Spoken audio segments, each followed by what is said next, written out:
এইয়া কঁঠাল কেনেকৈ কাটি আছে চাই লওক ৰাইজসকল। কঁঠাল কাটিব জানোনে নাই এতিয়া আমি শিকি আছোঁ। এতিয়া আমাৰ বাইদেউ কঁঠাল খাবলৈ আহিছে। এতিয়া কঁঠাল দি দিছোঁ, লাহে লাহে খাই থাকিব। এতিয়া আমি কঁঠাল কাটা চিষ্টেমটো দেখাই দিছোঁ।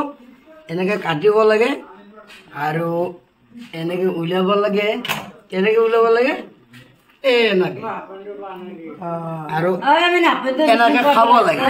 জানিছা দেখোন দে বাবু। আৰু এনেকৈ খাব লাগে। ডাক্তৰ নাই খালে। কি কৈছা, ধুনীয়া আছে তুমি। ধুনীয়া আছে না?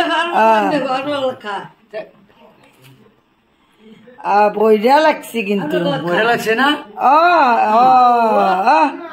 এই কঁঠাল খাই মস্ত ভাল পা নেকি? মোটামুটি